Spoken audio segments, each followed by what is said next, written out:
Good morning, ladies and gentlemen. How you doing? Hope everything is well. Thank you so much for being here. Today we're going to be doing a coin search. We're going to have Eric share his screen. We're going to be looking through, I think you said some 1960s, if I'm not mistaken. 60D rolls. 60D. So we should be in for some good finds. You'll see here on my screen, I have that 1938 D over D. It's a really nice repunchment mark. For those of you who are trying to identify what repunchment marks are and stuff like that, I'm going to leave that on the screen so that you can kind of get that reference point of some of the stuff we might be looking for. And then as Eric finds stuff, what we're going to do on one of them and only one of them, well, I take that back. We may do that on more than one, is to take a moment and go through what is the variety. Where do you find it? How do you locate it? What does it look like? How do you verify that it is what it is? Close doesn't count. It needs to be the exact thing. So we'll walk through that. We'll do one or two of those during the course of this stream today, just so you guys can be familiar with exactly what you're looking for. Really kind of walk through that process. Now, Eric can either do it by sharing his stream or his screen, or I can do it. It'll probably be easier for Eric since he's more familiar. But again, if there's something that's done or something that's said that kind of needs to be, let's break it down a little bit more. What exactly are we looking for? Then that's kind of what we're going to be doing today. So we got a little bit of education, a little bit of fun just by looking at some coins. And that's kind of the premise for what's going on today. So appreciate everybody being here. Thank you for all the support. And with that being said, good morning. What's up, Paula? Hi, Eric. How are you? Hello. Good morning. Good morning, everybody. I can help too. I can share my screen and. Absolutely. Well, and again, there's a lot of different things, and I hear that noise. So that means there is a screen up. So let's pull that up. I'm actually going to shift this. I want this over here so that we can see that a lot better. Good morning, everybody. I have something that I want to say, but I'll wait till more people come in. I'm just going to start searching coins. Search some coins. Let's see some coins. Let's find some stuff. Oh, these are 60p. Morning, Jack. Yeah. Those are 60s. These are. Quite a year. Look at something real quick. Good morning, Dixie. Good morning, Luther, Ozier, Nana, Bopana. Let's find some stuff. Siren, good morning. Siren's already dropped the link over in the vertical stream. I appreciate you doing that. She's always on top of that for me. I really appreciate you doing that. I know that sounds like something really small and piddly, but there's a lot of people who are like, how do I get to the other side? So I appreciate you doing that. I like that too, because I like to pop out the chat from both. So are these all large date fillies? Oh, they will be, yes, for sure. You won't ever find small date fillies. If you do, it's a put together roll. What? They quit making small dates in Philadelphia at the end of January in 1960. They didn't resume producing Lincoln cents until the end of March. Whereas the small date Denver were produced the whole time while they were making new dies. And they transitioned right from small date to large date in Denver. So you will get small date and large dates in Denver's rolls. So every small date roll I've ever gotten has been a solid date roll. I have never found one. Azure. Never found a small date and a large date roll. I have. I hate to say it, but I have. Philadelphia roll? Yes. Yes. But they were I'm sure they were put together rolls. Yeah, and that's very possible. A lot of people pulled stuff out of circulation, and it can still be pretty much an uncirculated coin. I mean, all the dies came from Philly anyway, but.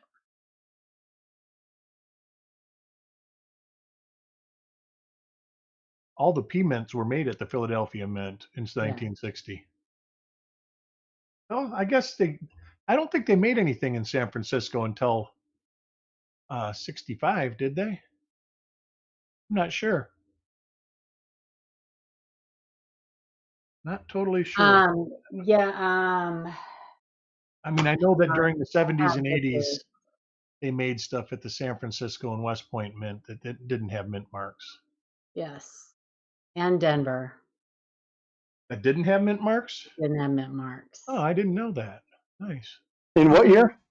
Hang on. Oh, I got it. 1 second. I'll get the years for you. Second.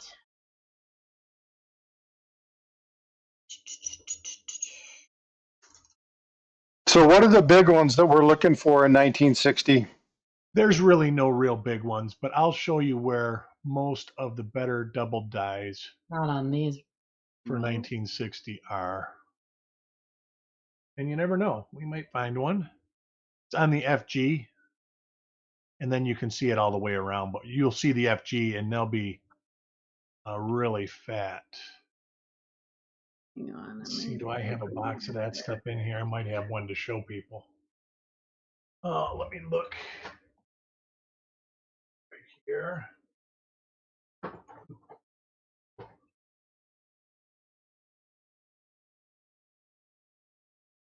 Well, these are all wheat cent double die. There's some nice class 3s on the proofs, but Yes. Yes. what am I doing? Oh, I'm looking for the date. Oh, darn.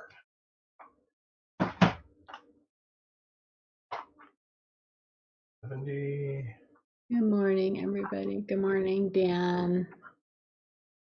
Ah, there's a good one. Let's see that one. Okay. I only got one that I can find, and it's not the greatest one, but it's a good one. And this was the one I was talking to you about, that when I search these, I usually can tell on the obverse if it is. Here's what we're looking for.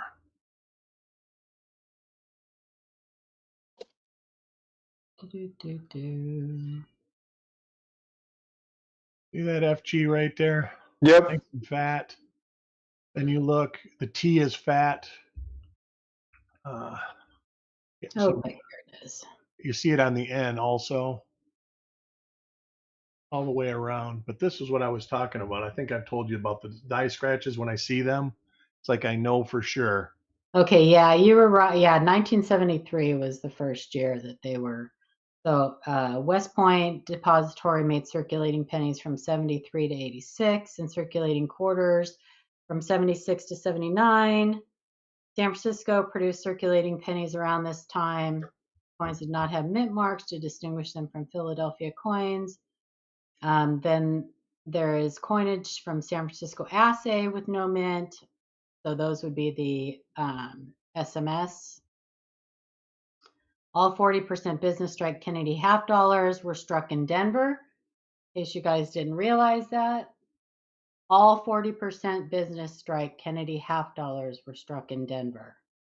Nice. I didn't know that. Yes.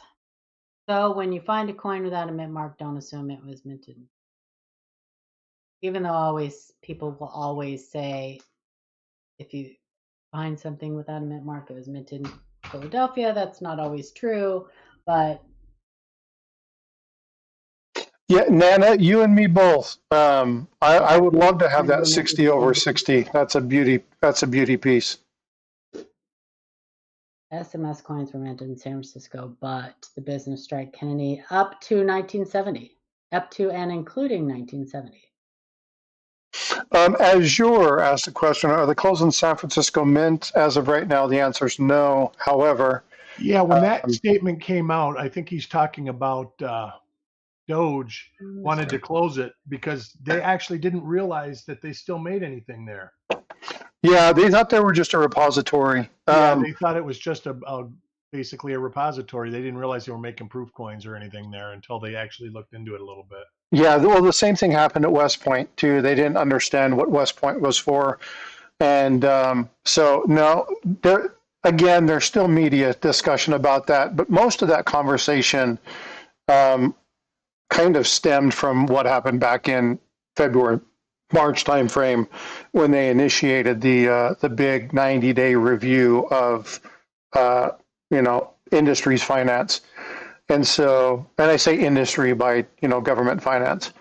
And so I don't see San Francisco going away. They actually produce quite a few coins. They are our proof minting facility, and I don't see them getting rid of metals and stuff. I couldn't see. Yeah, but I couldn't see that Philadelphia, Denver, or West Point would pick up what San Francisco currently does. I don't foresee that happening for quite some time. Yeah, Luther, they did. They struck.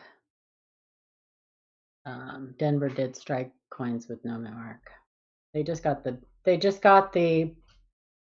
dies from Philadelphia and just didn't put a Denver mint mark on them. That's all.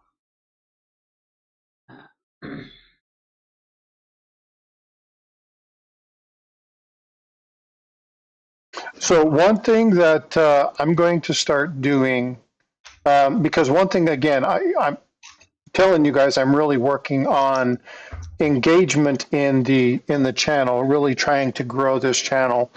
I keep seeing these channels that are at 25, 35, 50,000, 100,000 that just continue to put out crap information, and we've got to get into this algorithm. We've got to get this information out, and so I'm really trying to push to grow the channel.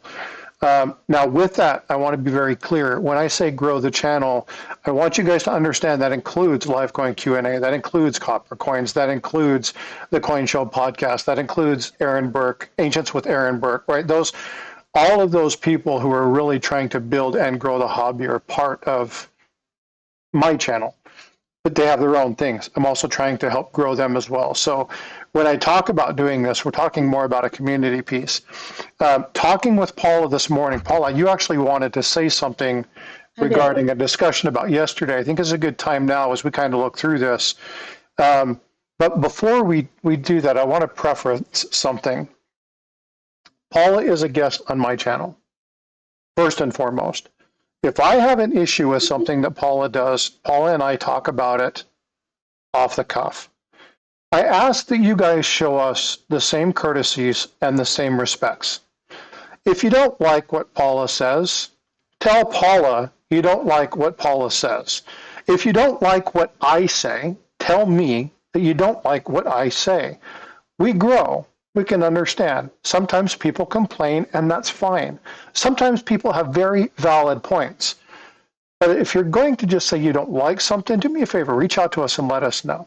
So with that, I'm going to give this back to Paula because I think it's important that she's given the opportunity to say what she wants to say. Paula? So Frostbite didn't ask me to say this. This is from myself. I understand that I come across the wrong way sometimes. No, say it ain't so. I know. And it is something that I am trying to work on. I really am. And I said something yesterday that I need to apologize for, and it wasn't what I said, it was how I said it that I need to apologize. I came across very harsh when someone was talking about watching the ads. Someone asked a question about watching the ads on Frostbite's channel. And I just took it the wrong way. I took it as someone complaining about having to watch ads. That may very well have not been what was intended.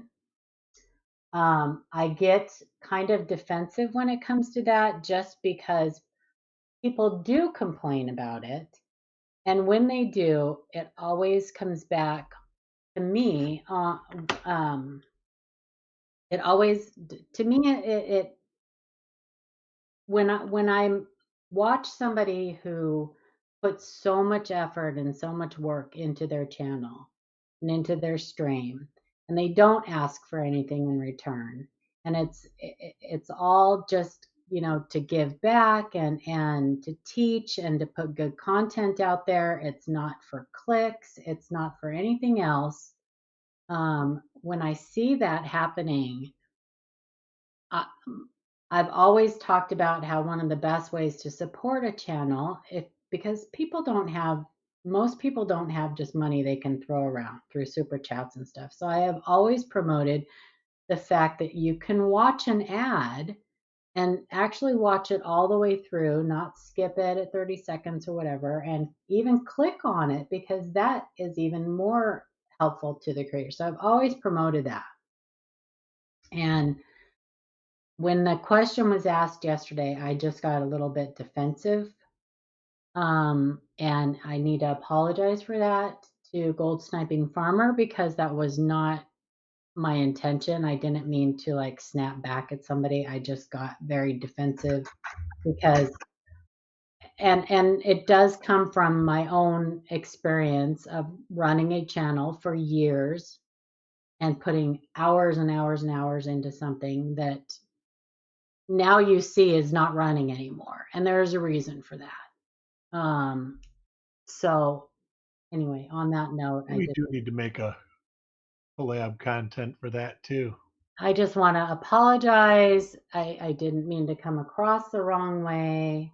Obviously, I'm not telling anyone what to do. You're all grown. You can do what you want.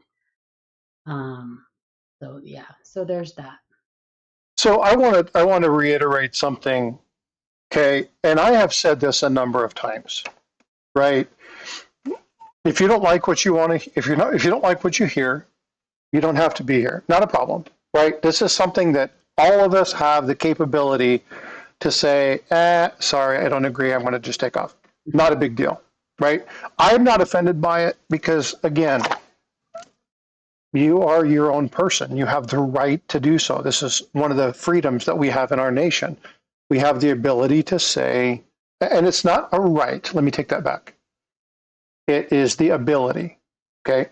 There are certain inalienable rights, but that's not a right. It's just an ability for you to just say, I don't want to be here. I would much rather be with somebody and be around somebody that I understand exactly where they stand. I had a conversation with Azure Blue the other day, and it was just via text. And he was talking about somebody that he knew is a really good man.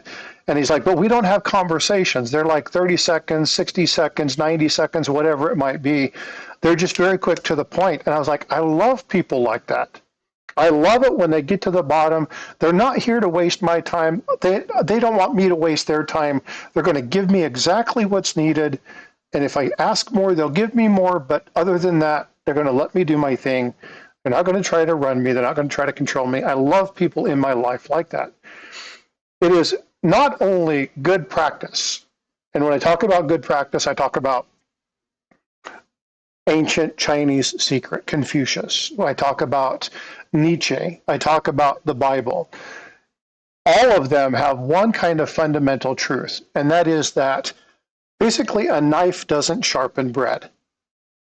You want to sharpen a knife, you need something hard. You need something that provides friction. You need something that allows you to remove that damaged metal. Paula is that for me. Paula is my sharpening stone. She's my one who, if I say something that is whatever, then she calls me out and says, hey, that's close, but not quite right. Here's why. And she sharpened my abilities a ton. I would rather have somebody who had a terrible bedside manner that had the knowledge than somebody who was sweet and innocent and played the Southern Belle. The Southern Belles are vicious, evil, and crude. Isn't that nice? Is a really nice way of saying F you. And so I would rather have somebody be blunt and straightforward with me than some Southern Belle who panders to whatever my whim might be at the moment.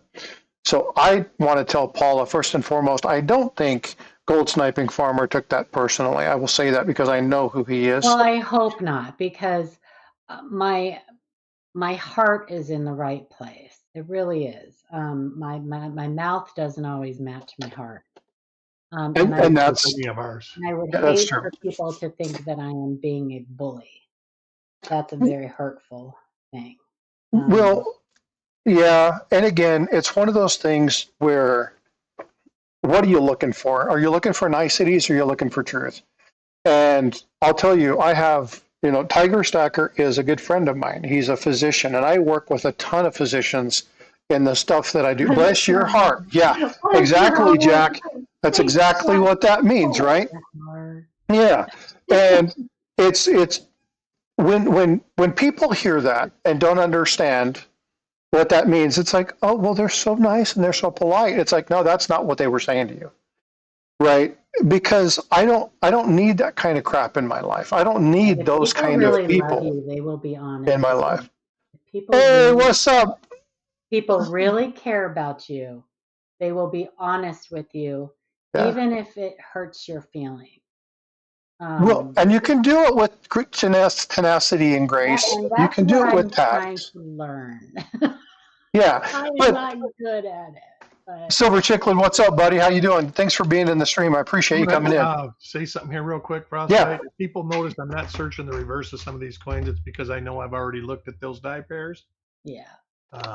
And we're getting near the end of this roll, and I see something that makes me know I've looked at that die pair. I just whip by it to save some time so we can get into a roll that I think might have something in it. Explain that to them. Yeah, I was just about to say the same thing. This roll's got nothing. Explain die pair and how they you use a know. die. All right. I will next one I come across that I notice, I will show what I'm seeing. Yes. All right, right here. This die has this crack. Also has these die scratches. When I see that on the coin, You guys I know that this coin has nothing on the reverse, and it has those die scratches, which is we've seen those before too.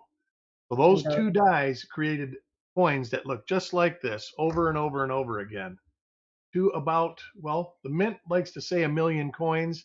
I don't think many dies make it to the 1,000,000 mark. And those are the die markers. When you Those hear are people die talking markers. about die markers, those are the fingerprint of the die. That is what identifies a particular die. Not to be confused with an actual fingerprint on a coin. Fingerprint. Right. Fingerprint. Yeah. Yeah, if you see a fingerprint on a coin, that's not the same thing. I would love it to be able to find out whose fingerprint is on a coin. Well, it would be probably easier on a copper cent than There's on, that. We've seen this one many times. because I imagine a lot of them get washed off and of nickel and clad coins. Oh, and they're circulating. Coins, and yeah, they just wear off. Circulating coins. Yeah. All right, we are about done. Dr. Pedro, you are the best. You guys are the best. 10. Thank you for letting me do plant that. right Thank you for being so gracious, you guys. I appreciate it. Absolutely. All right, this is the last one for this. Let me dump this into the junk bin. Go Ducks, by the way. There was not any coins that were good enough to think about keeping, so it goes into my copper bag. There you go. There you go. All right, let's see. Sorry for you Penn State fans. We will do this. That was a tough game last night. People were seeing green at the whiteout. Boy, let me tell you, it was a tough game. Penn State's usually a good team, but so is Oregon. They were number 2. Yeah. We were number 5 or 6. Yeah. It was a tough game. Double overtime.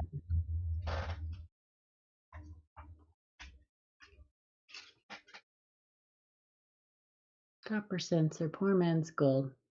I like copper.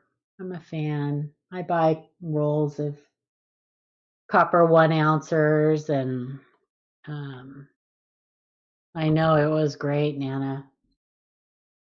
I almost bought a 10-ounce copper bar at that coin show I went to, that little coin show.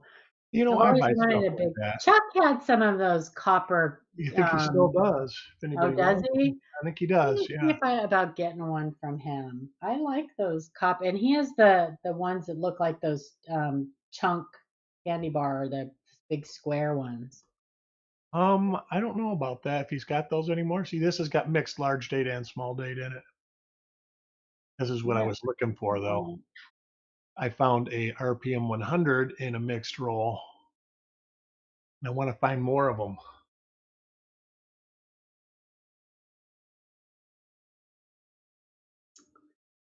I wonder why Copper Al. Yeah, no, weird, Copper Al. That's so weird that you like Copper Al. I have 1,000 1 gram. Do you really? I've never seen a 1 gram copper bar, Luther. I have never seen that either. You need to tell me where you got those, because I have never seen a 1 gram. I like the little 1 gram silver. I know that I bought a huge shark tooth from Ringmaster Ray. It's got to weigh 5 pounds. The copper one, Yeah. yeah, the Megalodon or whatever. Dude, that was cool. He poured that, right? Yep. Yeah, that I was think cool. Frosty's got the same one. Nice. Which one? Megalodon tooth. I have the first one. But I'll tell you, I get so triggered when I see people like putting their fingers all over those because you touch a copper anything and your fingerprints there Die chip. forever. So as you're asked a good question, Eric, what do you do with all the coins when the varieties are fine? Do you sell them? You opening a coin museum? Coin museum. Yeah, I have a lot of them. I do sell some. Good morning, John Shane. I have a hard time separating myself. It's hard enough to throw these into the scrap bin after I'm done. I only keep them if they're really nice. If they're really minor, I just start a tube. Yeah. Yeah, I do that. And unfortunately, that is kind of a problem with me because I literally have, a few thousand tubes of dye varieties that I haven't even looked at to tribute yet. And that's not a good thing. So I try not to do that anymore. But sometimes you grab 50 rolls, you got a cold or something, you sit in your easy chair, you watch TV and you search coins, and all of a sudden all 50 rolls are searched and you've got 3 or 4 rolls of dye varieties. Did you read the thing that Ken Potter just wrote recently about the minor RPMs, the minor split serif I did. RPMs that he does not believe are actually RPMs. That he thinks they're just a bounce from the. Well, that a bounce would be an RPM. No, and it wouldn't be an RPM unless it was twice, re-punched. A bounce is not. It most likely, if it strikes the coin or the die twice, it's a repunch, even if it's a bounce. Eric, I don't think it's a bounce. I think it's a rotation. Machine doubling is double struck. It's not. I think it is a rotation. Somebody's holding it, trying to hold it in place, and it's a rotation when they strike it. Yeah, damagement where punches too, Luther. Yeah. Now that, yeah, for sure. 79s or whatever. 55, 56, 57. Yeah. And for years, everybody called those tripled repunch lower serifs, and they're not. Yeah. And it is willing to change. I know that James Wiles. Oh, here we go. Cool, double die. Yep. This is DDO number 3. Oh, this is making me so happy. Happy. Oh no, because this is the same stuff that was in the other roll that I searched that had the RPM number 100 in it.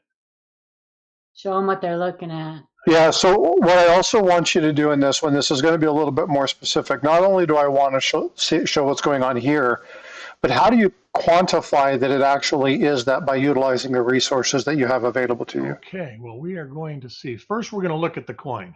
Yep. You see the doubling. little up here, but you see it really right in here and on here. Right, Luther. Then we're going to look at the whole coin. Doubled, Dixie. It's doubled die with a D at the end of double. Doubled die. Double die would mean there were two dies. Doubled die means that die was doubled. And that's what a doubled die was. Well, we see all these die scratches on the obverse, and then we're going to see lots of die scratches on the reverse also. I'm just getting an eyeball for what I am seeing. Doubled. We will put this back. It is important. And I will open this up.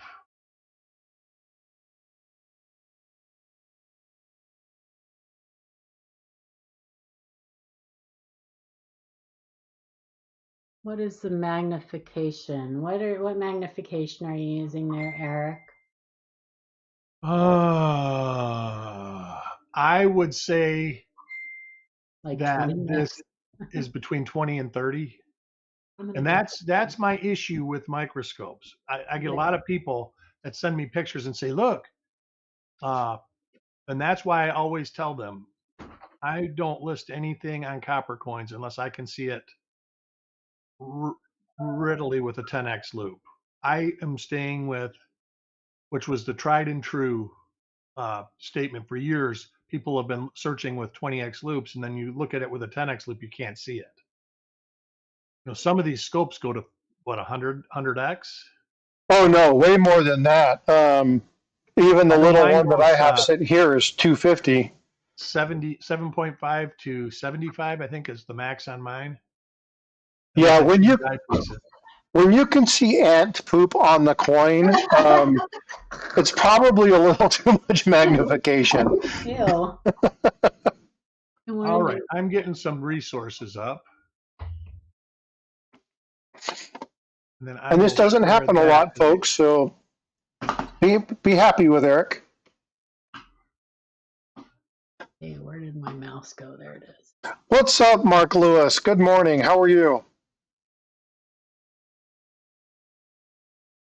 Nana laughed. She got it. Thank you, Nana. I'm glad you're on par with what I was saying. Just trying to have a little bit of fun. Some ants are bigger than others, man. We got fire ants here in Texas, and those little monsters. I'll tell you, the little fire ants here. Oh, they're awful.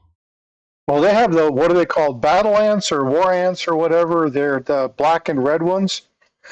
And we got the little red ones, and man, they get on you, and they have no mercy. No, they are merciless. Yeah, these ones are big. Like they will. And what? Mike's trolling me. All right, let's see how I do this now. Doubled. It's not double mint gum. I put something up. Right, this is actually a different die state than we have listed on copper. No, maybe not.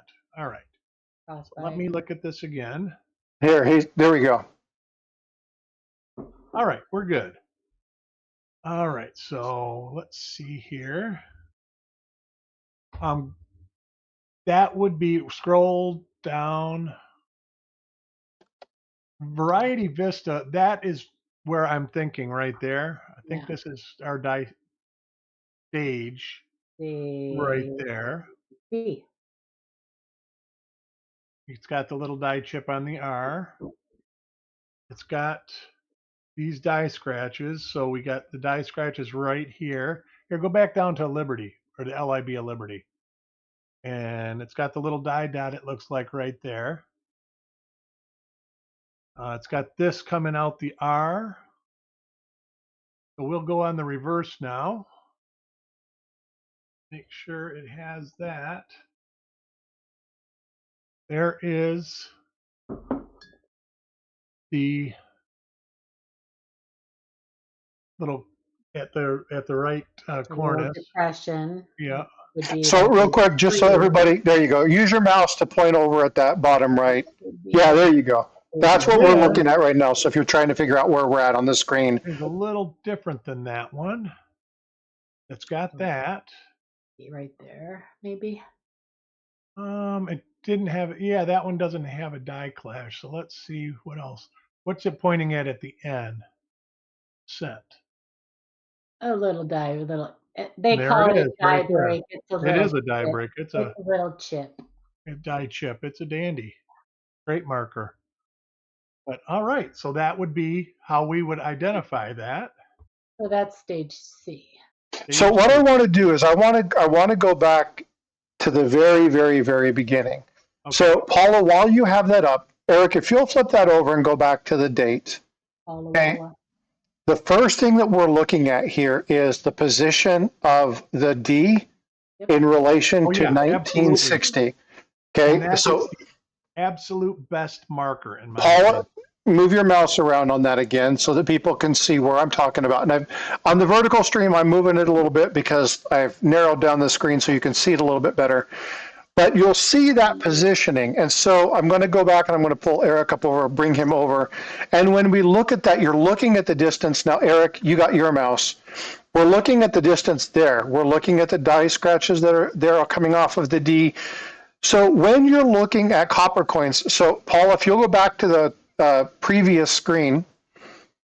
Which one? See, his pictures don't show die scratches real well, so that's part of the issue I have, but he's got so many die stages. Well, that's why we say use multiple resources. All of the resources, because some of they only have photographs on these websites. They only have photographs of coins that have been submitted to them or coins that they have found. So they only have certain stages of these coins, and different die markers show up at different stages. Don't just use a scope. Always have multiple methods of magnification. Yeah, so that image that was there with the 1960, and then again when you pair it, that's going to be your first one. So as you're going through copper coins or as you're going through that, the very, very, very first thing that you're looking for is the position of that mint mark. Now, if it's a Philadelphia, obviously you're not going to have that, so you don't have to worry much about mint mark position. Now you can go straight into those items. But when you have a San Francisco, or you have a West Point, or you have a Denver, you are looking for the position of the coin in relation to that date. That's going to be your very first thing. And Variety Vista down here, where it says die stage and markers chart, oftentimes they will also list, you can see at the bottom here, stage D, that the reverse die was changed. Right, and that happens too. So your reverse die markers now, you can see that there's no depression on the right eave, there's no die break on the left base, because this, and there's no chip on the end of cent. Now, obviously, a die chip that was there on an earlier die stage is going to still be there throughout the coin's life if it's from that stage on, unless that die was changed out. So we know that this die was changed out because a die chip doesn't just go away on its own. So here's a question, and this is, I don't know if Luther was going this way when he asked the question, but what's the difference between die stage and die state? Wear and tear. Yes, well, die stage, you can have mid die state coins. When they mint coins, you have early die state, or you can late get early die state, early mid die state, late mid die state, early late die. There's like 7 die states. Very few coins are early die state. One is the normal progression of that die's life. Right. That's die state. Die state is the normal progression of that die's life. And die stage is a way to separate them when markers start changing. Yeah, stages. So the way that the way I've always explained it, and tell me if this is correct, okay? So when you're talking about stage, I want you guys to think about, and Paula, I don't know, I think you have one of these. Do you have the die crack on the back of the shield cent? Do you have the images that shows the progression? On the front. I have it on the one on the front. Okay. The reason that I want to show that, and if you can find that image, pull that up. The reason I want to show that is because when you talk about wear and tear, that's the die state. Okay. And That's that die stage. die, die Die Well, stage, it has a die state also. Die stage, but the die state, that crack is the stage. progression of it is the stage. Yes. And so I want to be clear. I'm trying to give people an easier way, because when you talk about the die itself and you talk about the state, they're talking about the state of the die, right? Now, when you're talking about stage, you're talking about the specific stage of that particular variety. And so the best way to explain this is either looking at like a cud or looking at a die crack or a die chip, and you see the progression. It gets bigger and bigger and bigger and bigger. It moves towards the end, the cud forms, or you have the die break, which actually is the big piece that, right, that's the really fun one where you have this glob of stuff on one side, the weak strike on the other. That's a really good reference point in how to understand the difference between state and stage. All right. Now, hold on real quick, Eric, before you go on. So I want to iterate one thing. Now, she said stage goes to die as well. That's true, but that muddies the water. So I want to make sure it's a little bit clearer in when we focus on what actually are we looking at when we're talking the difference between state and stage. Does that make sense? I pulled that die break up. Okay, so before you show that, Eric, I'm going to jump over to Paula's real quick. Okay, so this is a great example of stage. Okay, so the state of that particular, you show the first one there on the reverse, right? That is what the coin looked like before this started. And then, well, this is the beginning of the break. Yeah. Right, and it gets substantially worse, right? So you can see that the state of the die, right? When you're looking, when you're looking at the other portions of the coin, you see the field on the left-hand side, you see liberty on the left-hand side, you see in God we trust. Those are all reference to the state of the die. When we're talking about the actual variety, in this particular case, it's the die crack. This is the stage or the progression of that particular item. So that's the best way that I found to understand that. And yeah, that's true, Luther, but we're muddying the water a little bit by talking about all the other things that are included. You need to know that. Yes, you do. But we're talking for the people who are just trying to understand the basics of what they're looking at and what they're referencing. So when they go to somebody's site, they kind of understand the intent of what's being said. And for those of us who do this a lot, again, I have done IT technology for years, back when Packard Bell was in place. And people say, well, where do you begin troubleshooting? And it's like, well, is your computer on? Right? So you don't have to stop, Luther, it's fine. What I'm trying to get to the point is there's a lot of people here who just don't have any clue about what exactly they mean by that. So I just want to be very, very, very simple in that. I appreciate you, Luther. Trust me, I'm not chastising you at all. I definitely appreciate your feedback. All right, on die state. This is a later die state coin. Like these die breaks, we could use those to assign a stage. Yes. These cracks. And see those radial flow lines? Yeah, those see each flow. You see all the tops of the devices are real smushy. Yeah. When you have early die states, they are real sharp. And I've actually started finding other things on an early die state coin that it doesn't seem to be on any other die state. And I've got to early die state, real early die state coins, very early die state, are really rare. Yeah, what did Chuck say? Like the first 2,500 coins. Yeah, but he said 1,000. And you see these little chips. They're not like that, but you'll see little areas of like there's little porosities in the die from when they manufactured the die, because they know that within a couple thousand strikes, you're going to have so much kinetic energy that it's going to build so much heat that it's going to fill all that stuff in. Yeah. and it's going to be smooth. But as this wears, everything gets pushed to the outside, goes towards the rim. And that is where you see like the poor man's doubled die.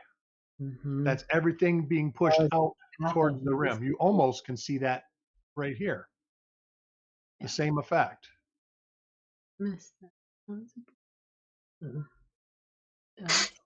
That's what I need to snack on, Luther. Microchips. Yum. So that is a little bit into it. Here's another thing about die state and die. The die state can be slightly subjective. Double die? Nope. Small date. No, just a shadow. In die clash, but it can be slightly subjective to the fact that some coins aren't struck as well as other coins, and it can create an illusion of quite possibly being a little later die state than it actually might be. And that, like Luther said, so can like dressing of the die and die abrasion and stuff. And that's what this is. Somebody dressed the die. There was slag or dirt or gunk on the die, and they take like a wire wheel or a wire brush and start going away. Nice. That's where you get like your floating roofs and your floating heads and blah blah blah. I think Dixie just corrected me. I think I said double die. Is not a thing, you guys. Just to let you know, super common to find on memorials. Yeah, 69, 70, and 71. I 88. did not know that they were that common on 71. And they're super common on 88s also. Huh? They're super common on 88s also. Oh, yeah, that's but the same design was used on the ones in the late 60s, early 70s. They're super common in Florida too during hurricane season. Right. Nice. Ouch. That hits a little close to home. Sorry. So for those of you who don't know, Eric's house was actually damaged. Well, has it been 2 years ago? Yeah, we were ground zero after Hurricane Ian. Yeah, so that was kind of a little stab at fortunately at him. All my damage was wind and trees and flying debris. It wasn't water. And I was blessed that I live on a hill. Separating the die, same. So do that again, Paula. Look at the bright side of things. It could always be worse. I lived, and there were people I knew that didn't live. So fact. You know what I used to do though, Copper Out, is when I first started. So do me a favor, go look at Lincoln's head, Ricky. Little bit. Yeah, that made me laugh. It always looked like his toupee was coming up. You can also find it where like the entire bridge of the nose is gone. I mean, and that looks really weird on those. But yeah, there's some funky cold Medina going on there. Luther says, the story of your flood reminds me of a huge learning experience. Hey, Alex, what's going on? How you doing, bud? And they're fun to find. Those types of anomalies and stuff are fun to find. I don't want to discourage people from looking for things that they think are cool. Like if I kept a couple. Cool, if you think it's cool, by all means, collect it and look for it. Whatever keeps you searching coins and keeps you in the hobby, I'm all about that. So what bothers me is that so the floating roof came about with the 1969 D no FG, right? When that was made into a cherry pickers variety. And the same thing got rid of, and his story behind that, he thought they were cool. Yes. Many things that were put in the cherry pickers guide were done just for that reason, because they thought they were interesting. Cool factor, yeah. Same. I mean, back in the day, it was the BIEs, right? Those were all the rage, the BIE die chips. But along with that, because the no FG is caused from either die abrasion or a worn die Along with that came the floating roof. Eric can probably pull one of his coins up and show you what I that can means. try. Well, somewhere along the line, people decided to break those two into two separate things. And Right. if they couldn't find the NoFG, they almost certainly could find the floating roof. And they decided to capitalize on that and start selling it and making it into a thing. Well, it never was a thing. In fact, Look at that. that looks like an occluded gas bubble. It does, doesn't it? There's also a little lamination up there. Yep. So let's talk about what that means. Does that mean Lincoln had gas? What does that mean that there's a gas bubble in the coin? So an occluded gas bubble is almost always this? caused from the heat of the strike. It almost looks like a dropped E. It almost looks like a dropped E, doesn't it? It would not be a dropped E. It would not, because it's in relief. It looks like it is a little lamination, but. And this is why we have multiple ways to look at things. Yeah. Anyway, so when you see people promoting this floating roof and everything else, it really is not a thing. It's just it was made up years ago by people who wanted to capitalize on other collectors' lack of knowledge. Same with the L on the rim and in COD we trust and all of those other things. There used to be a thing they would call a slashed digit. Well, they used to promote that as something. It's actually mechanical damage done to the coin itself, probably from little gumball machines and stuff. But they actually used to promote that as a thing. So knowledge is your friend. Knowledge is power. That little piece of metal, it almost looks like it's a piece of another coin on top of the coin. Look at the edge of the coin. I am. And I can't get a good view of it under the scope. What's up, 710? It's like I say, it's interesting. You almost, though, here's the thing. If I look at it from the top, from the rim, it almost looks like there is a little canal that runs right down where that little bubble is. So that could all be a lamination. So we'll see if I can get something like this too. That could all be the start of a lamination. And if you guys find a lamination and if you push on it with a toothpick and it collapses, it's not an occluded gas bubble. You shouldn't be able to collapse the roof of it. I can't see anything with that. Pictures would work better, I think, if you could take good pictures of it and send it to me.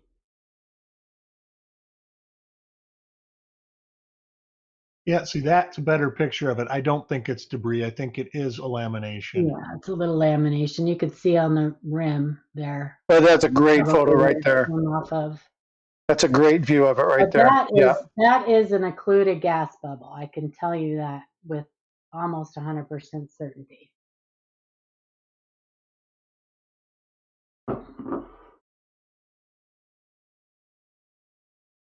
If we got anything that. 710 joined in the emoji battle with Siren. That's nice. Oh, yay. Whatever that is. Oh, it's all the little hearts and stuff. It brings tons of color to the chat.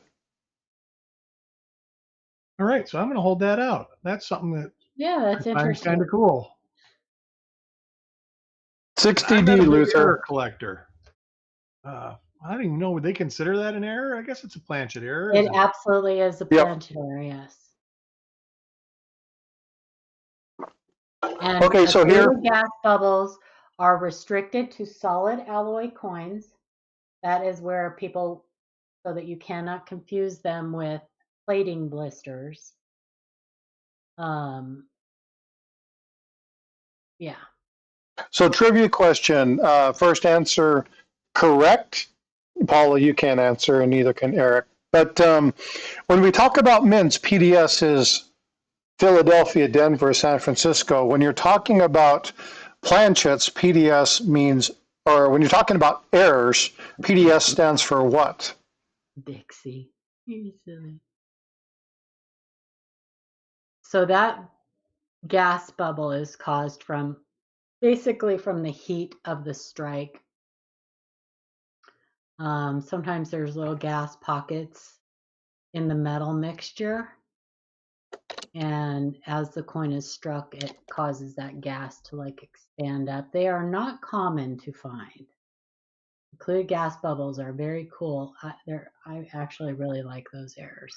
Jackalope, do me a favor, send me an email. I want to send you a 1960D uncirculated cent in honor of what he's looking at.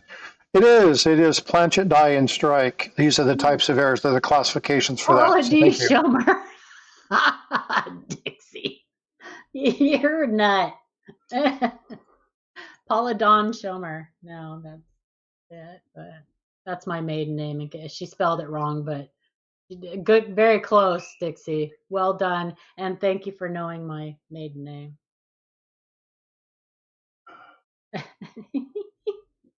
You're funny. Pretty darn sweet. That's cool. What the heck was that? It's what he has on the screen. Oh, I wasn't watching. Yeah. I was watching the chat. That's a beauty. Yeah, this is a beaut, Clark. All right, so let's. This is just now. Roll. Yeah. And I suspected I had more rolls that had these in it. I need one of those.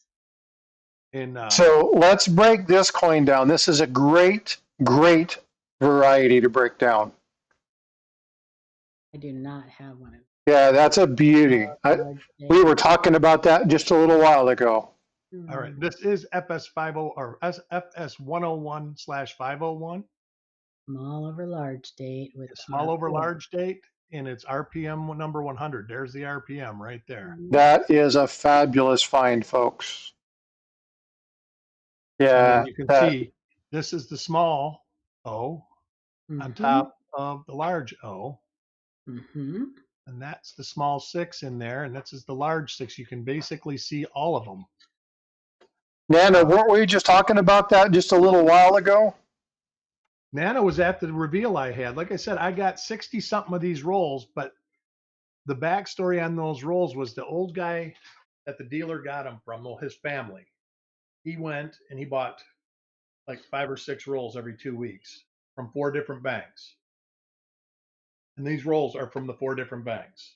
That is a class 3 double die. Yeah, and they're not in any order, so it's like I can't pick the next 6 rolls out. They're all mixed up because I searched 2 of these rolls the other day, and all I found was, is this it? And this is a dandy. I mean, this is a great variety if I can find it. Was RPM number 2, but it's an early. Here's something interesting.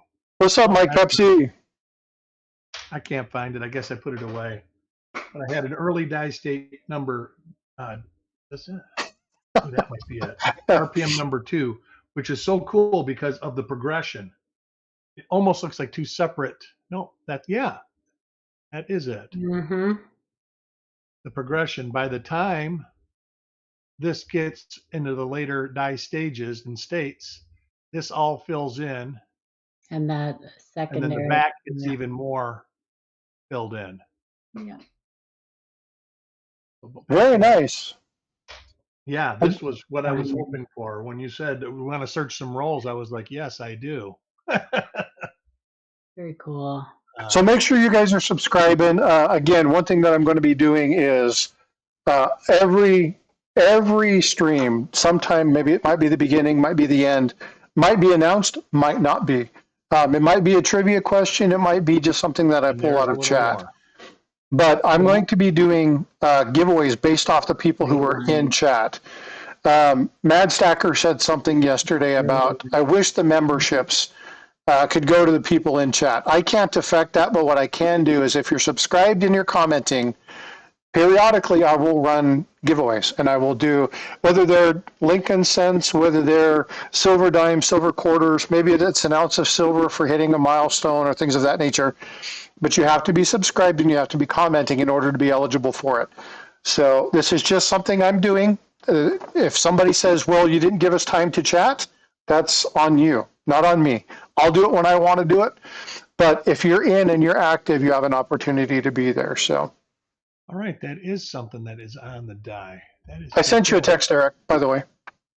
You can check it after the stream. This it's a gouge and it's real heavy, but it's not listed on Variety Vista, but it is on copper coins. So yeah. Looked like a little extra fold. Yankee Doodle Stacker, what's going on, bud? How are you? Good to see you. All right, let's see if we can find more. Now I've got to search all 60 of these. You need to find more because you need to give me one. Well, I need to find a lot more. I've actually got. That is one variety I don't have. I would love the small. I would love the large over small. I would love the proof. I have got. Let me see this again. I've got stage B and stage D, and I think this is actually a stage C. I have stage D. My wife has stage C. It's not stage C. What? Okay, I don't get it. It was a bad joke. Come on, Nana, you got to laugh with me. Come on, I know you got it. I don't know. I'll look at it later. I'm too excited. I know, that's pretty awesome. It's always fun when you find those, and especially when you find them on a live stream. If you guys, that variety that he just found is pretty darn scarce and has quite a nice little value attached. Yeah, you find one of those, it's worth some money. Yeah. It's no. I sent you a text, Paula. Huh? I sent you a text, Paula. Uh-oh. The last roll had one, go? but it had 3 or 4 of the DBO number 3s, and then it had an RPM also. I haven't got an RPM in this roll. I think it was RPM 108. You sent me a text. Oh, a text. Oh, geez. Okay. Hey, Jackalope. Sorry, I asked. Jackalope went back and listened. He was like, that was bad. That was bad. Eek. Eek. Oh. It's Sunday morning. I need to get to church. You need to get to church. I'll say that. Oh. Indeed. Well, if you guys are enjoying this, please do me a favor. Smash the thumbs up. This is something that we're going to do quite a bit of. One thing we are going to do next Sunday, I kind of talked about this doing this before. I'm going to get Jack Young is going to come up. Eric Paula will be here. I'm going to try and I don't get... know if I will be or not. My infusion's Tuesday. Oh, so maybe not. It was last week, but it's this week. So. Dixie's like, y'all need Jesus. I have Jesus. Thank goodness I do. Yeah. But what we're going to do is there was a massive coin show in Chicago, right? And a lot of people went, and we're going to take time, let everybody get home, get settled, kind of get back into the routine. But what I want to talk about next Sunday is something that it goes for normal stackers, collectors, down to the newbie, experts, whatever. Look at that. Holy cow. There's another one. Holy smokes. Now, folks, I hope you understand what we're seeing here. This is fabulous. Like, this is cool. That coin show, didn't one of our esteemed colleagues get an award there? Jack Young won the Cruiser Award. And Matt Dinger won. And Matt Dinger won as well. So Matt Dinger is Coin Show Podcast, if you guys don't know him. Yeah, I'm a noodle dinger. I'm a noodle dinger. Anyway. Yeah, that's fabulous. Yeah, but Jack wasn't able to be there, which is sad. Very sad. He was very sad. Yeah, vote for Pedro. That's fact. John and I talked about that quite a bit. So Yankee, you want me to have him go back and show you exactly what we're looking at? The Winston double, he did. Yeah, just found that in a roll. We've actually there was another one that was found just a few moments ago. This is the second one. Dixie is really giving you grief, Paula. I know she is. I love her. There it is, right there. There is. You know what? And she will never forget that it's double die. Yeah. But she is just giving you a total ribbon. I love it. All right. This is a small over large date. So there, look at the little hand. You should see the hand there. I'm going to, Eric, can you zoom in a little bit on that? There you go. Okay, so I'm going to shift this just a little bit on the vertical stream. Really kind of dig into just that area. But this is a fabulous, so this is a DDO RPM. Okay, so it has both. So you're looking at two different elements here. Now, when you're talking about varieties, again, a lot of us know this, but for those of you who haven't tracked this, you can have a doubled die reverse. Oh, I just got that. Okay, never mind. Huh? Never mind. Anyway, yeah, it's not Dixie's not a Dixie. Oh, okay, I got you. Yeah. Okay. Read the whole name. I know, I got it. I figured you knew. No, I didn't. So what you're seeing here is both the DDO, right? That's the 1960, right? Now, the DDO won't happen in the mint mark, okay? Because the mint mark wasn't hubbed into the die. This was actually put on after. So, Paula, can you get off of the whole thing there and let's talk about it? I'm sorry. That's Mike. He's trolling me. He's teasing me because I didn't get it. Eric just gifted 5 memberships. So what I want you to do, Paula, is I want you to go over how the mint mark got put on here and why it isn't part of the doubled die. Sure. And you can see it from here's the spine. Sure. At the top So of the D. prior to 1990, mint marks were hand punched into the dies. So they were put on the dies separate from all of the rest of the design. So Philadelphia made all the dies, and then they would ship them off to their respective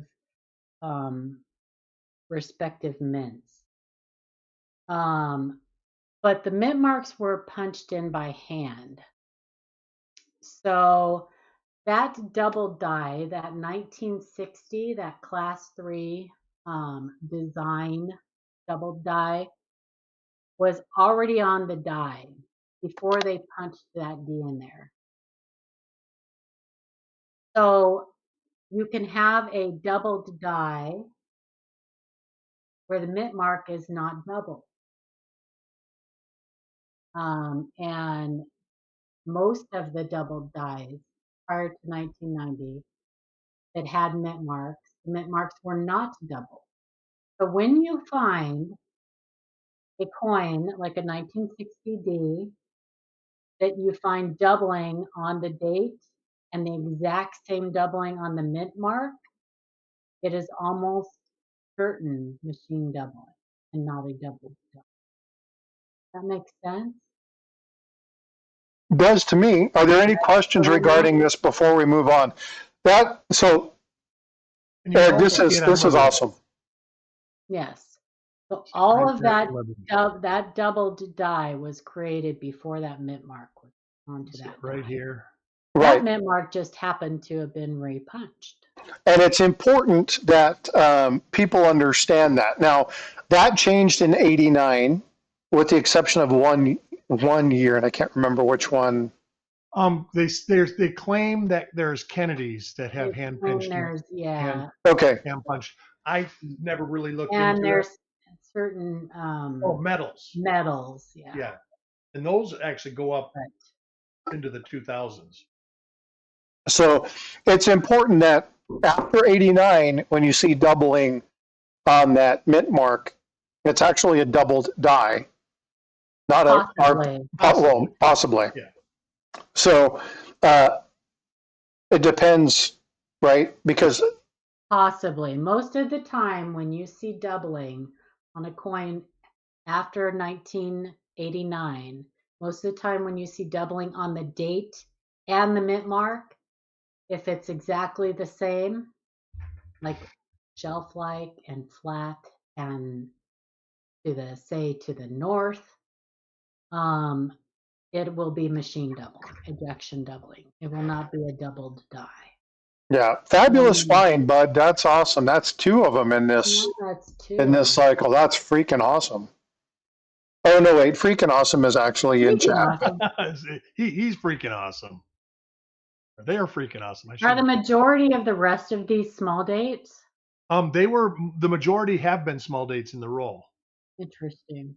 And like I say, I searched one of these on a reveal, and we found one, but we found a bunch of RPM 108 and DD03. I only found one DD03 in this roll, and then two of these. I'm just wondering if you could tie that to them, coming from small date. Oh, Small date in my history, I've actually kind of kept track of this. I have heard of people finding them in predominant large date rolls. And this is going to be pure assumption. There is no documentation to support this, but I'll bet you that this roll was purchased from a bank in early April of 1960. That's what I'm wondering, if you could, Because time frame. It's like March 26th was when they started making large date coins. Denver. Philadelphia. Well, in Denver, all the cent production went to Denver when they found out that the small date dies had reliability issues. So that's why they went to redesigning the dies. Okay. And that was when? That was the end of January. There's no specific dates involved. They just said that it ceased production in real early on. That's why 60D or 60P small dates are worth so much more than 60D small dates. Well, that's what I'm saying, is that so these would have had to have been from January. No, these would be from probably March, because these are when they're transitioning from small date to large date. Okay, I thought you said January was the last. Philadelphia. Oh, Philadelphia. Well, okay, well, we're looking at Denver. Right. No. And that's why large date. It is not uncommon to find large and small date mixed together in Denver mint rolls. Right. And every time I've ever found these, this is the third time I've found these in my coin roll hunting career. They have been in small date rolls with a couple large dates in them. Okay. I do know someone who found them in a large date, later die stage, in large date rolls that had no other small date coins except for this doubled die. And they found like 10 of them in a roll. Interesting. So do you think it was placed there? Or you think it was something that was probably... No, I think it was a transition time, that this die pair came out right when they were transitioning from small to large dates. And in reflection, when I found them the last time, I found them with DDO number 3, which tells me that... It's interesting to me that they used a small date over a large date when the small date was the problem. Yeah, they did it on the proof. The proof. There's 3 beautiful classes. Well, I know they did it with the proofs. So I'm talking about these. Right. Yeah. I don't know why they would. It must have just been an accident that they grabbed a small date die. It could be. Yeah. It could be. Because why would they use, if the small date was the problem, why would they use it to strengthen a... Right, because that was actually small date over large date. You are absolutely right. Mm-hmm. So the small date would have been the second hubby. Not to be confused with the second coming. Actually, it wouldn't. Yes, it would, because it's on top. So it's sunk in deeper. No, it shows on the highest relief, which means... It shows on the highest relief, which means it was sunk in deeper into the die. All right, yeah, I guess you're right. I'm just trying to figure like a... Yeah. That's how RPMs... What do they call it in math? They call it's so weird to me that they call it the primary and secondary Yeah. when they call the secondary And the a weird thing large about the hunt, the one proofs, that shows on the highest relief. So, which to me, in the beginning, I had a hard time grasping that. Like, well, if it's a secondary, why does it show up I, strongest? You know right. what I Well, mean? that's what I was thinking. I was like, well, that Yeah. there first, that was why it was deepest, and then the other was pressed behind it. No, Order just of operation. That's what I was trying to yeah, figure out. But now that I think about it, yeah. It I sinks think in the deeper 60p class threes are on the proofs. on the they're on the proofs, but I They're think large over small. they're both. Do they have a small over large on the proof They also? do. DDO number 2, FS 102 is the same as FS 101, and Hmm. then I guess it's FS 101 for 60p is got the large date deeper. So it was large date first. So does FS 103. Okay, 102 is small over large. 101 is large over small. Yeah. So And they so do is it both ways 103. there, which Yeah, is so crazy. 103 is also large over small. Yeah. Yeah. Yeah. Yeah, but So Eric, I can understand the large being hubbed over, Yeah. to strengthen the small date die, but what I don't understand is why they would use the anyway. Yeah. Do we open up one of these other rolls? yeah, Dan said he'd pay $40 to $50 for a roll to hunt. Hint, hint, Eric. Yeah. Well, I've got another box. The one box Yeah. has 16 rolls, but all the enders are large date. I will This was the leave it. only one that I found in there that had a small date on the end. I will leave it to chat. Do you guys want to do one more roll? I'm good. We've got like 20 minutes to time. I'm good going over. You guys tell me what you want to do. I'm here. I'm good. We will leave this to chat. If chat wants to continue to look at coins, we found 3 really cool items. 2 of them were absolutely amazing. Yeah, do you guys have any questions about any of this? Yeah. Nana says she's game. I promise I won't bite your head off. Well, what fun is that for the rest of us? I know, right? Unless you want me to. Well, you want to get Paula riled up. Let's pull up Facebook. Oh, let's not. Let's not. Let's not. Oh boy, there've been some interesting characters on there. Dixie's like, let's do more double dies, more double dies, more double dies. I can't guarantee that. Like I said, I've got like 17 of these rolls, and they're all large date on the end. I was just looking at that box again, but I've got a whole nother box full somewhere. We'll do this roll. All right, Jack, have a good one. Are you still up for being here next week to talk about? Oh, by the way, we kind of squirreled me finishing what we were talking about next week. I'm gonna go grab some coffee. I'll be right back. Okay. So next week I want to talk about etiquette, coin show etiquette. Oh, that's right. I thought we were going to talk about that today. We ended up changing topics. I wanted, because the big coin show, everybody needed to get back and get settled in, get into routine. I figured we'd do this to kind of let people kind of just get back into their normal stuff. You take a week, you go to Chicago, you come back, you're tired, you have chores to do. So I wanted to give it a week and then let people come back in. But I want to talk about coin etiquette and what happens when you're at a coin show. How you introduce yourself to people, who you talk to, searching coins, cherry picking, things of that nature. So I think that'll be a great discussion. Hopefully Jack can be here next Sunday. I know he has asked about being a part of that, so hopefully he can be here for that. I never been to a coin show. Nana, we need to change that. Coin shows are a lot of fun. It's fun just to check out the atmosphere. My first one was I like working them more than I like going to them. well, I enjoyed Tulsa. Tulsa was one.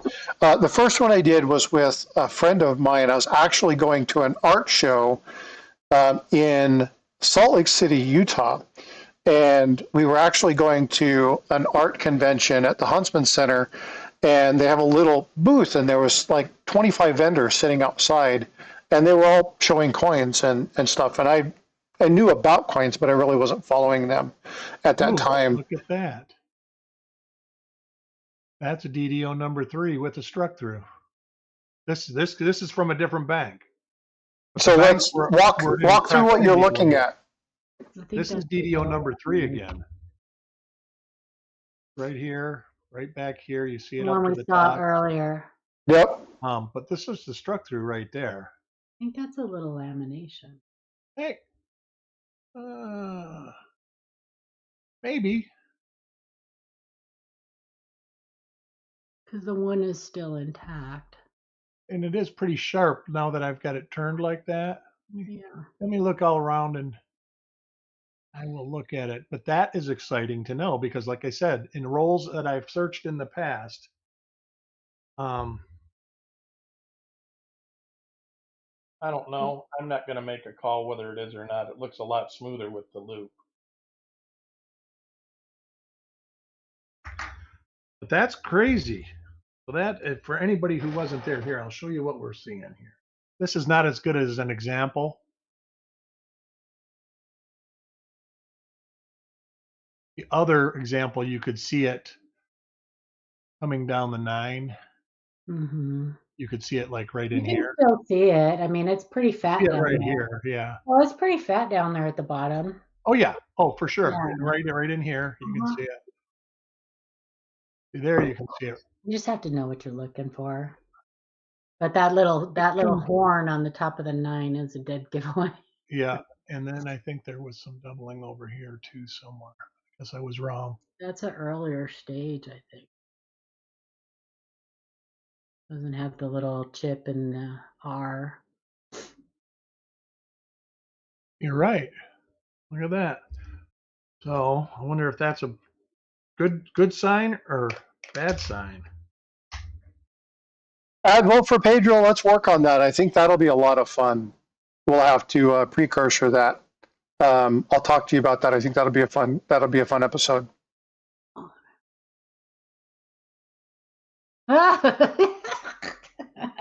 Pedro. Yeah, don't get me started, Pedro. Everybody's going to have to bring like the peeing horses, the leaky buckets, all those kind of things. The extra baggage on the wing, yeah, all that kind of stuff. Neat. I'll just let you. I'll let you misidentify it. Well, if we need misidentification, I know some people that I can get to come in. Right? Yeah, right. No comment. It's a bifurcated plane. Where did that come from? Bifurcated plane? Yes. We were making terms up one day. Seem to be more large date than small. Years ago. Making terms up.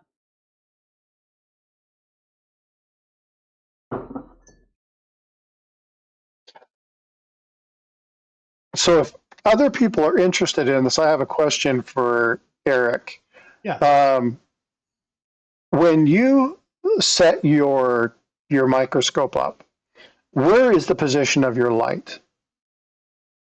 Well, it is almost above the coin, but it's slightly to the back of the coin. So I've got a actual trinocular microscope with a digital camera on the third eyepiece. Okay. And it is just behind, well, here, I'll show you. I can kind of give you an idea. And it is a light source, a scientific light source. I push the microscope back. There it is right there. So it's literally just out of the field of view.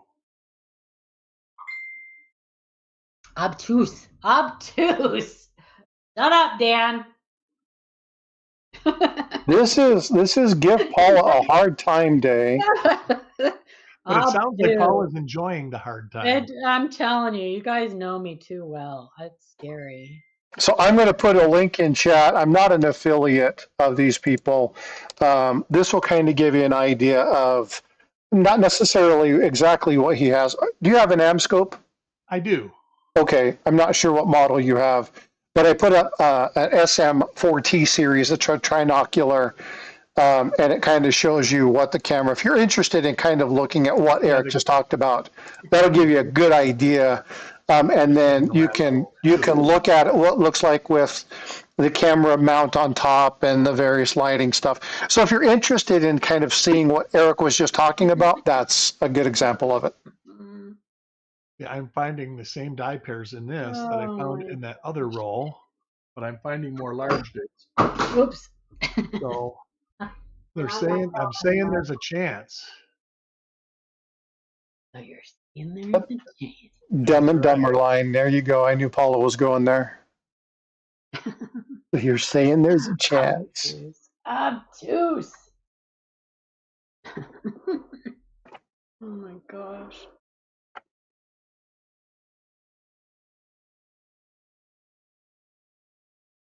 So I hope you guys are enjoying this. And again, I told you we'll do this about once a month or so. We'll go through, look at coins. I know it doesn't appease to everybody. There's a lot of people in here. Right there. Okay. What are we seeing? Yes, lighting is very, very important. Inside the D? Inside the lower D. I believe this is 108. My memory is correct. And when you do this a lot, it's much easier to be able to identify what it is. I truly am a freak of nature when it comes to, I kind of remember almost everything that I see. Identifying them is not normally this fast. If you look at them a lot and you're Chuck or Eric, then yeah, you have the memory of 10,000 different ones. You're good at that. But for most of us, again, you're going to have to look at the positioning of that coin. You're going to have to look at those die markers. You're going to have to make sure all those items are there. Unfortunately, for you guys, there's a lot less small date RPMs than there are large date.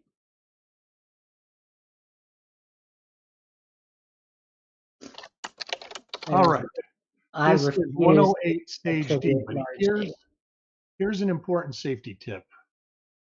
For the Kaneka listing of 108, there's actually two separate copper coins listings because these are two separate die pairs that he has listed. Stage C and D are different than stage A and B. This would be equivalent to stage D. And I can tell that.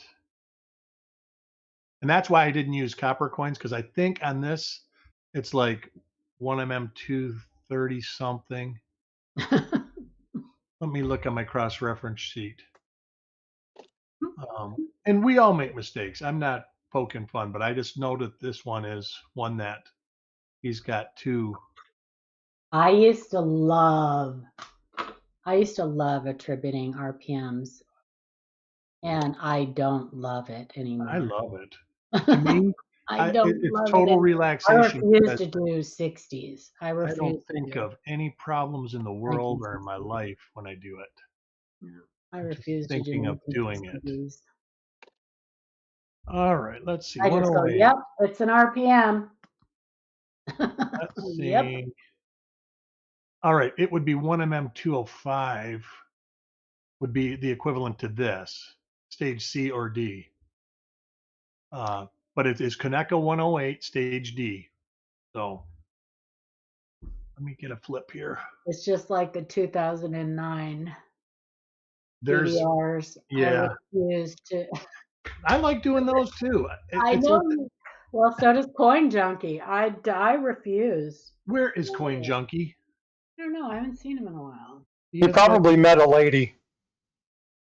That's usually when people disappear. Good for him. Yeah, no, thanks, Dixie.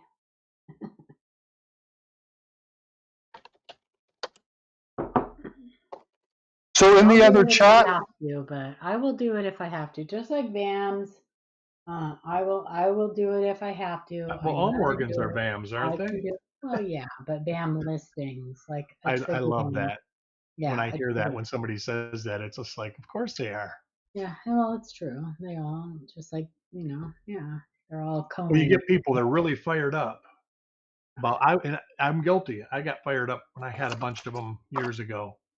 And then eventually it's like, I only do top 100 BAMs now. Even though I kind of don't. I actually don't have any BAM. Actually, I do. I got about 5 thinking about it, but I don't collect them. After my collection got sold, I was kind of Well, I put just out. had to do it for so long for, for our email for the Livecoin Q&A. I had to attribute everything that came in. And until we finally got smart and we started having people do their own homework and then coming back to us with the attribution And that they thought it was, we from a weren't doing them standpoint any favors doing their homework for them. of attribution, it is easier to help somebody that says, "This is what I think I found," Yeah, and that's what we started because doing. you know that they've done some of the work. Hmm. The one thing I hate, matter of fact, I usually don't even reply, is when I get an email that just says, "What are your thoughts on this?" Yeah. Well, I know, it but got it got to a point where, people were expecting it, and it was certainly an easy way to weed out the people who, really didn't care. We're only right. in it to make a quick buck or whatever, because we would give them a link and say, here, go see if you can find, a match, and then come back and email us back, and we'll work with you. But And when I say that, there are we people that wouldn't get send an me email pictures back, that half the that time we wouldn't hear back. So, that do say, "What are your thoughts of this?" But I actually yeah. know them, and it doesn't bother me Well, because that's different. I know them real well. But just to get a strange email, Yeah. I really, to me, that says that you found something and you don't feel like looking it up. Mhm. So Azure Blue asks a question. When you're sending something to PCGS, NGC, Annex, what magnification do they utilize to grade coins? 7 to 10x. Degrade a coin? No, that's to look at varieties. Degrade a 7 to coin, 10.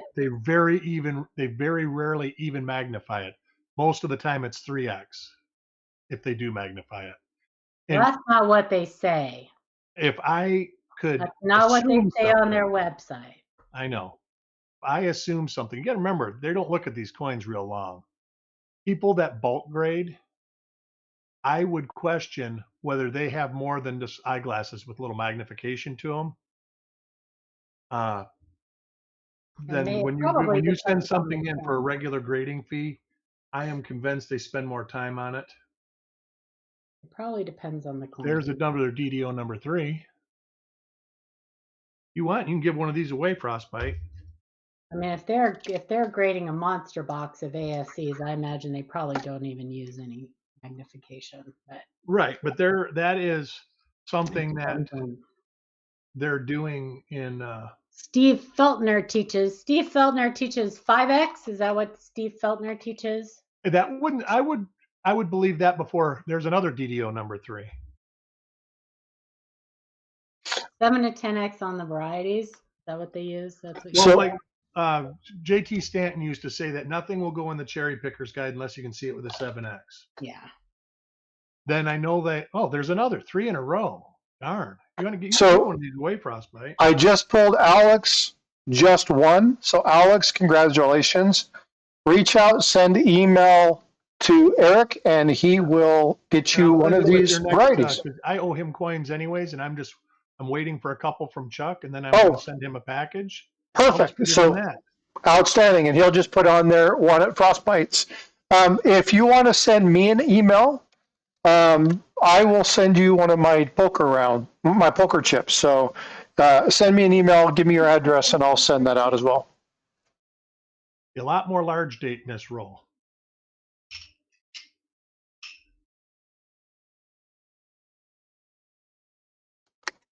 And I pulled one randomly from Alex, it's you. Congratulations.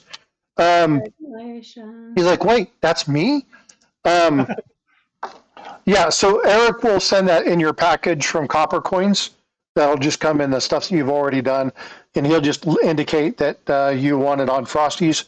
And then I'm going to send you, if you'll email me, I'll send you a poker chip. Eric, do you have a poker chip? I don't. You said you mailed me one, but I never got one. Nabbit. You know, it probably was one of those things where it was too thick and it got sent back, or they just threw it in the pile because I put a single stamp on it and they run too thick, it hits the machine, and they want to charge people $5 for the poker chip. I found a better way to do that so that doesn't happen. So I'll send you another one.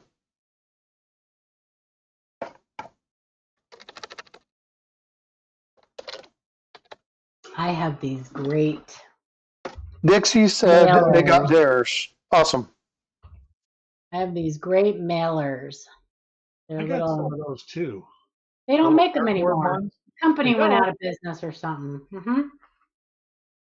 Yep. What are they? Hold on just a second. Let me pull that up. So they are mailers. Hang on, let me cut it open. There's something in here. I think there's like copper rounds in here. Okay. So they're mailers. There's another one. Nice. And you can put slabs in there. They're just a stiff cardboard. Oh, they've got new ones. Here, let me. Who does? But this place is no longer in business. Now these are armor loaf. Right there. Oh, can't really see them. But they're basically like a postcard size, a little bit. They're bigger than those. But they're the same. They're like slotted cardboard.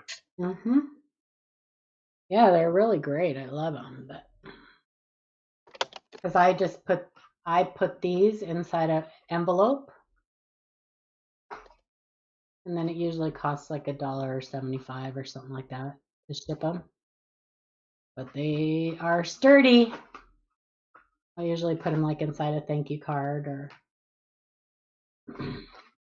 yeah. Bye, Pedro. Have a blessed Sunday, my friend. There's another number 3. So this roll's loaded with number 3s, but no number 100s. You can throw one of those in my package if you want to. I will. The one in Warrior Project in November, you guys. Yep, it's right around the corner. Right around the corner. Yeah, right around the corner.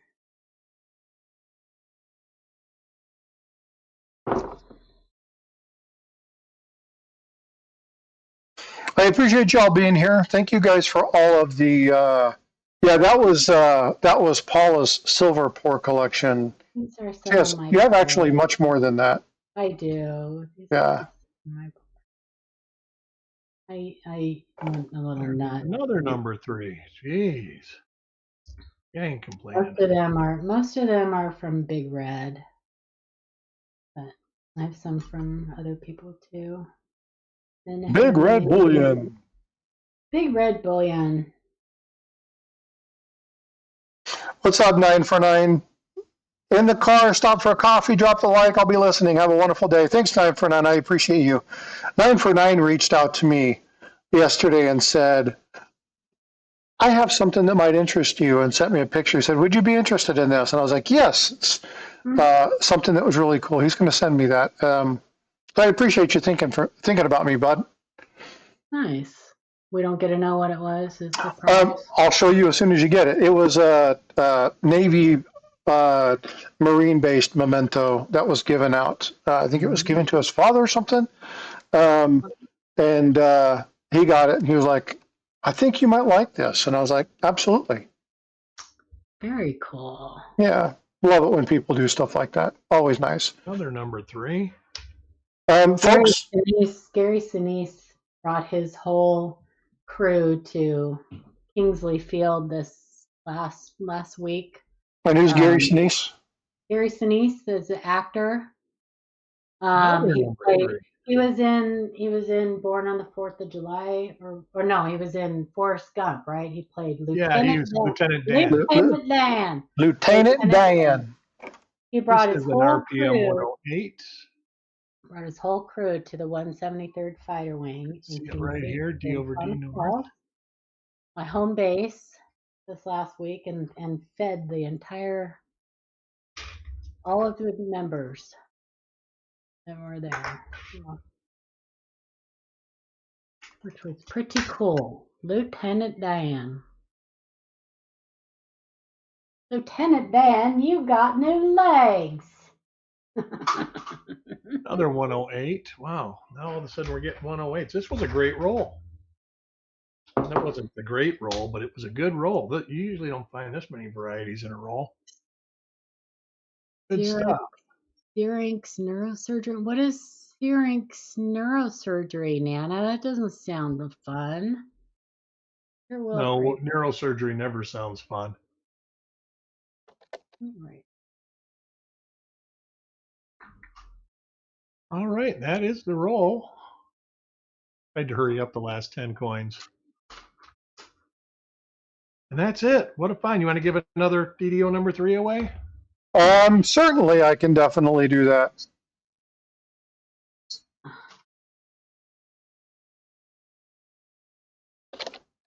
Let's do this. I'll give you guys, let's do 2 minutes. 2 minutes to enter stuff into chat. Make sure the system picks you up. Especially if you're in vertical mode, make sure you're dropping something in chat, and I'll pull the winner from there. One thing that people need to understand, it doesn't matter which side I pull the information from, it takes anybody who's actually in the stream. Is DDO number 3. Mm-hmm. You found what, 3 of those now? 2, like 4, 6, 7, 8, 10, 11. Oh, never mind. Yeah, there are quite a few of them. Yankee Doodle Stacker, I got your message. I will send that poker chip out. Thanks for being a channel member. I appreciate you. Well, who's streaming next that we can send people to? Let me go see.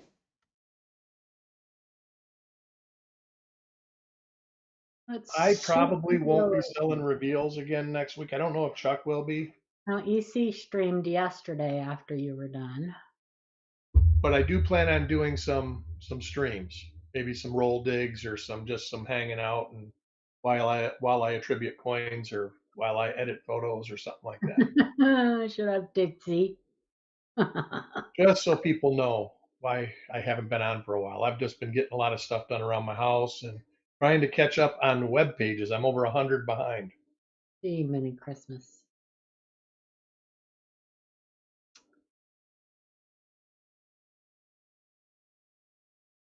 Any of you guys in chat gonna be streaming later, or? Who usually streams after Frosty End? Ringmaster Ray did yesterday. Look, so did EC, Everyday Opportunity. He did. I actually think Copper Owl did yesterday too. Did he? Is Copper Owl still in here? Copper Owl should still be in here. Mike Pepsi, good morning. No, it looks like Copper Owl's been out for a little while. I'm not sure. He might be listening, but may not be there. Let me go see. Let's check out and see who's live right now. Foster's Finds is live. Foster's Finds. I don't know who that is. I don't either. Let's see who's live.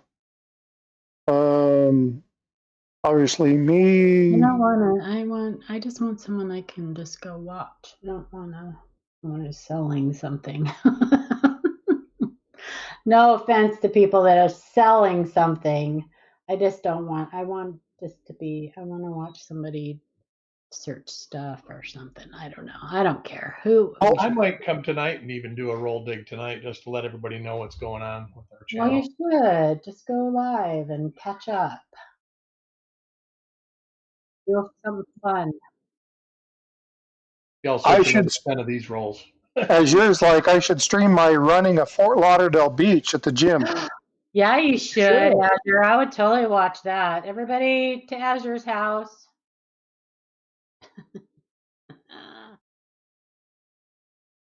My running for. I wish I was at the beach. Gosh, I need a vacation. I live close enough to the When all beach of this, to go whenever I want, but far I'm enough away telling not you, to flood.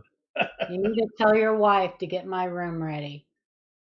I need to go. I need a vacation. When all of this is said and done, and my eyes are all If you ever better, stay at and my house, my you'll be shoulder's sleeping better, with 400 boxes of pennies. uh, and that's a problem. Why?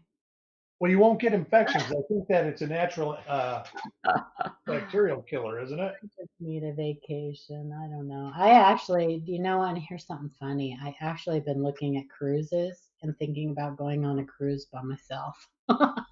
You know, there's nothing wrong with that. I know people that do that all the I time. want to go on a cruise so bad. I Uh, really do. how much And longer do your treatments go for? so this will be number 5. I have 8, and then I have a couple surgeries. So my shoulder and my So you got a eyeball. year or so, or a year or two. Yeah, about a year. Start saving and take yourself a great vacation afterwards. I am. I am. I'm Come to not. the fun show. I want to. I know. I love Florida. Yeah. I do But love didn't your Florida. grandma and grandpa live in Sarasota? They yeah, I think they lived in, I want to say Sarasota. Yeah, I want to say Sarasota. Yeah, I'm We about used to 60 go miles there. south of Sarasota. I have to Sarasota is look at my beautiful. paperwork, but yeah, we went there every other year as a kid. Every other year we took a road trip to Kentucky and Florida, and my gosh, I had the best memories. All are welcome. I have a guest house on my property. Oh, I'll be there, Azure. Don't threaten me with a good time.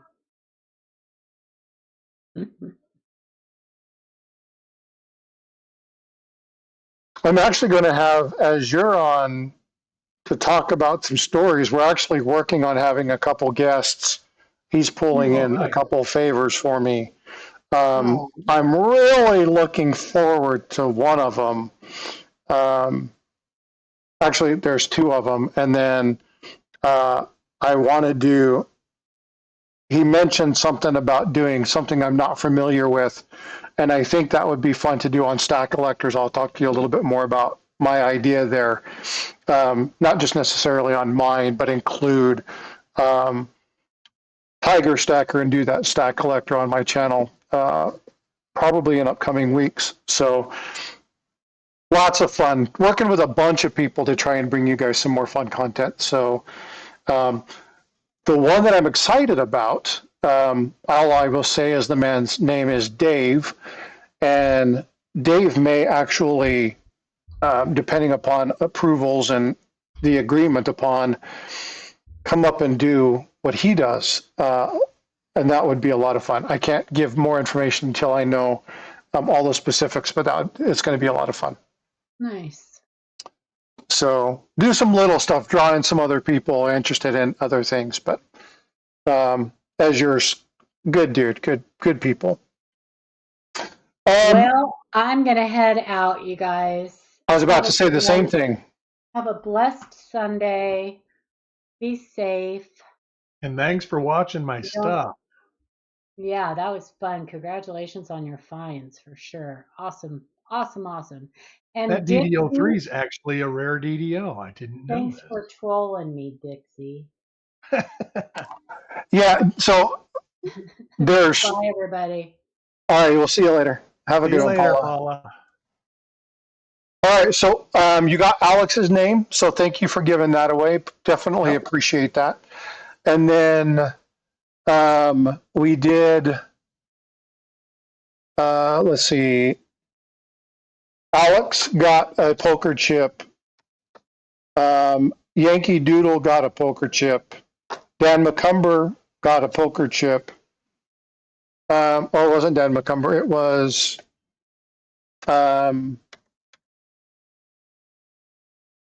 Jackalope got a poker chip.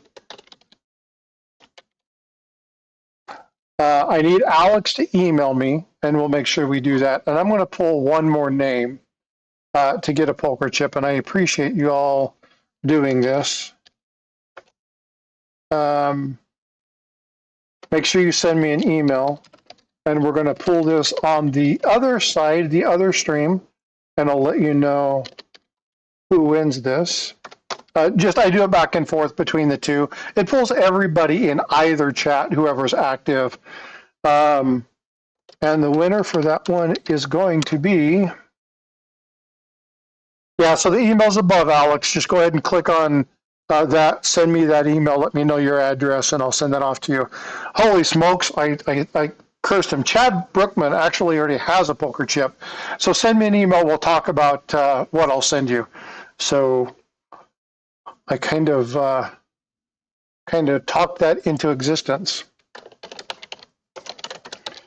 What else are you doing today, Eric? Painting. That's the plan anyways. I've got a lot of housework to do, and I didn't get started on it until yesterday. Plus, I've been working in my office because my office is going to be ready to work in before I sell reveals again. That's why I don't think I'm going to be, I'm going to try to have it done by tomorrow. But if it's not, I'm going to take another week off. But I do plan on at least providing some content. So everybody has something to do. And of course, we'll talk about that while I do some content also. Sounds like a plan. As we leave here, there are other people streaming. I know Coin Crew is going to do an auction. If you're going to be doing that, you can go check them out. There are other people doing coin searches right now. I don't know who all is live. I tried to find a couple. Most of them aren't related to coins. So go check out somebody. It doesn't matter where you go. Just who gets the other DDO number 3? Did you give 2 away? I was supposed to. Oh, I didn't do the other one. Hold on. Let's pull that. And the winner is, oh, you're already sending me one. You can't do that. Yeah. Plus, I can't win my own giveaways. Kevin Rose. Outstanding. Have him send you an email, and then you send me his address. Okay, will do. I will reach out to Kevin. So Kevin, Eric at Copper Coins? Yep. No. He can send it to Eric at coppercoins.com. Okay, so send him a message. He'll get you that out. And Eric, I really appreciate you doing that. I did send you a text about something. Make sure you. What I planned on doing on my week off, and I literally got stuck doing all sorts of other stuff that had to be done. And this is the first coins I've searched in well over a week. So, yes, I'm happy to do it. I can't wait to do it again.